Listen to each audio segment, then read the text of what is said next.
and destruction typically provokes greater commemorative passion.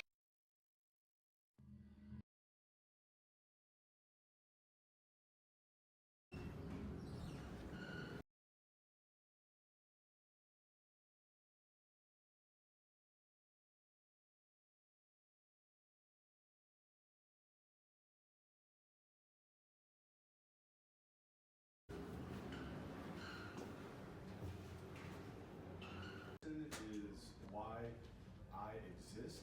So I don't know about that. Intellectually,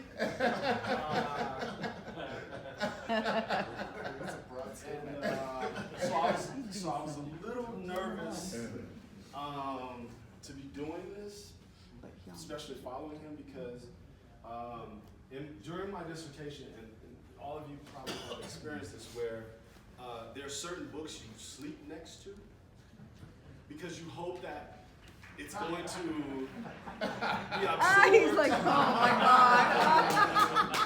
Through osmosis, right? So it's happy. I'm happy to see you in person. I'm humbled by it, and to be on this panel.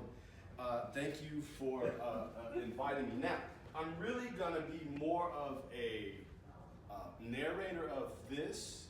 This is gonna go through my whole dissertation in 10 minutes. So imagine what that is like. So you don't have to look at me, just pay attention to that. And then if you wanna slow it down, you can go to blackdomthesis.com, where you can take this video and slow it down. You can go to my Facebook, Instagram, YouTube, any of all those. And then we also sell the t-shirts. I'm an independent historian, so we gotta get it how we get it. You know what I mean?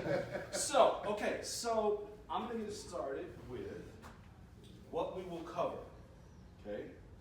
Now, this is built on top of the groundbreaking work of Black Towns and Prophet. And so, the way that I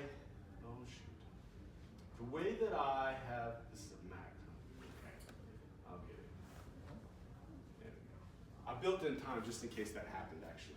So what we will cover is Blackdom's history, the Blackdom thesis, and we will try to resurrect Blackdom with female narratives. Now, what I want you to notice is the lack of women and female narratives as we explore the Blackdom thesis. At the intersection of indigenous lands, the northern frontier of Mexico, and America's western frontier, notions of colonization converge. The contestation of stolen lands presented ambitious Black peoples with an opportunity to manifest a long-held desire for sovereignty in mind, body, and spirit. Blackdom's history can be split into 3 periods. The third period I'm the one who found. I'll tell you how I did that. You start with the lost years, and then you go to the revival, and then you go to boom times. That's the decade that I found that was lost to history.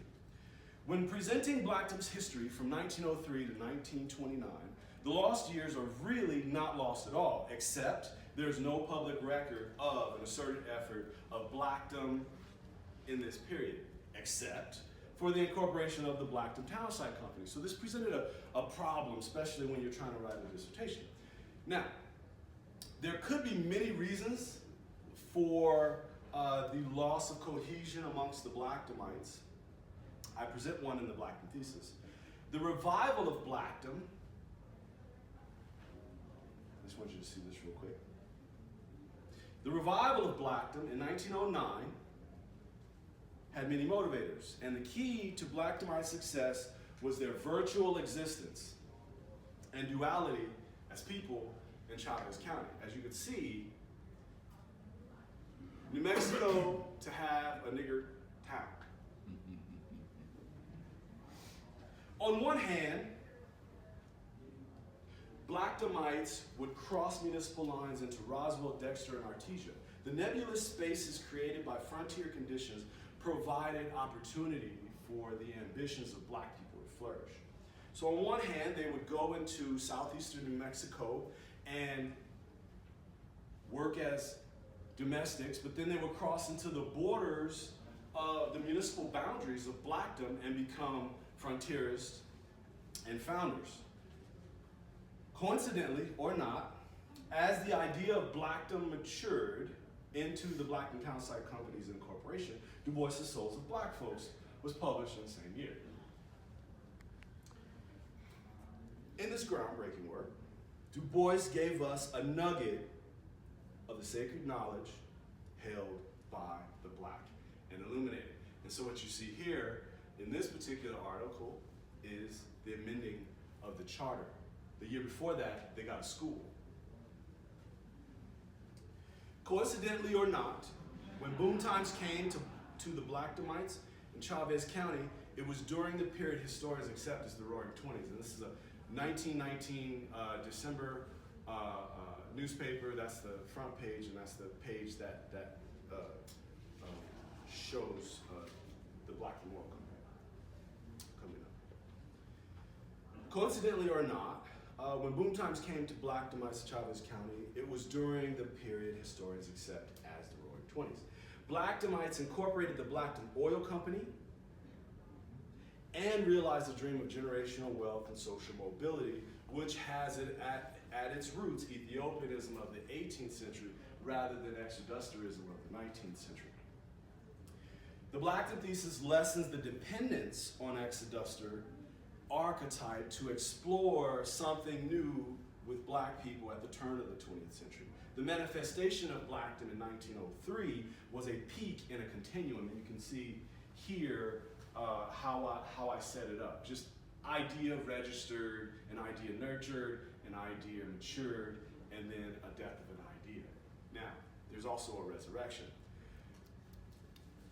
This is how I set up my dissertation, with a continuum that leads to Blackdom, because I thought that was one of the things that was missing from this story that I was getting about Black colonization. So, in the Blackdom thesis, I'll give it to you in about 5 minutes. The Black colonization continuum will start at 1775. We can start at other times, but this is a good one. The idea of Ethiopia was a beacon of Black consciousness, which solidified in the muster of Black loyalists in Lord Dunmore's Ethiopian Regiment of Virginia. The Ethiopian Regiment was a peak, or a piercing of Black consciousness to help bring manifest the liberation of the Black body.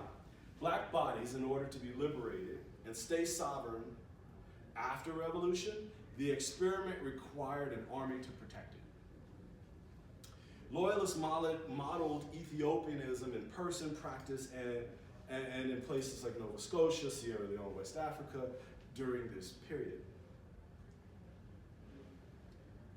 What I want you to see is that from military to ministry, Black people carried Ethiopianism into their daily lives, as well as their sermons, and inspired the work of people such as Bishop Richard Allen, who sparked the revolution in Black liberation theology. From military, in the late 1700s, the African Methodist Church, for which Bishop Richard Allen was instrumental in founding, had an ethos shaped by the notions of repatriation, or back to Africa, for which the people were split into 2 or so Ethiopianist sects, but most of them remained under the AME Church. Nevertheless, amongst the illuminated ones, the division on repatriation didn't curtail the overall desire to colonize. It's Bishop Richard Allen. You see a little bit of his history there. Instead, Back to Africa grew the Black liberation movement, and the split was more subatomic in relation to the Black colonization, what I call continuum. Back to Africa in Black illuminated circles included the possibility of an ontological spiritual migration back to Africa that didn't have to manifest on African soil. And then there was Prince Hall. Prince Hall was the founder of what we refer to as the Black Freemasonry. Prince Hall was a peak in Black liberation at the advent, with the advent of African Lodge #1. Prince Hall Freemasonry was a manifestation of Ethiopianism and Black liberation, amongst other things. Moreover, Black Freemasonry became foundational in the lives of the Illuminated. As projected in the life of military man Prince Hall, who became a minister in Bishop Allen's AME church, AME ecclesiastical order. From military to ministry to masonry, Black people nurtured, matured, and executed colonization schemes throughout the 19th century, seeking sovereignty and with the social technology of the day. Fast forward to 1847, which is a pivotal time in borderland studies, US history, and the African diaspora. Duality of an African consciousness in foreign land fostered a need for sovereignty and soil dominated by Black bodies. Among the Illuminated, Liberia's independence in 1847 was an avenue to invest one's ambitions. At the intersection of indigenous lands, Mexico's northern frontier, and the US western frontier, the convergence offered an alternative way for the ambitious among the Illuminated to make manifest a Negrotopia.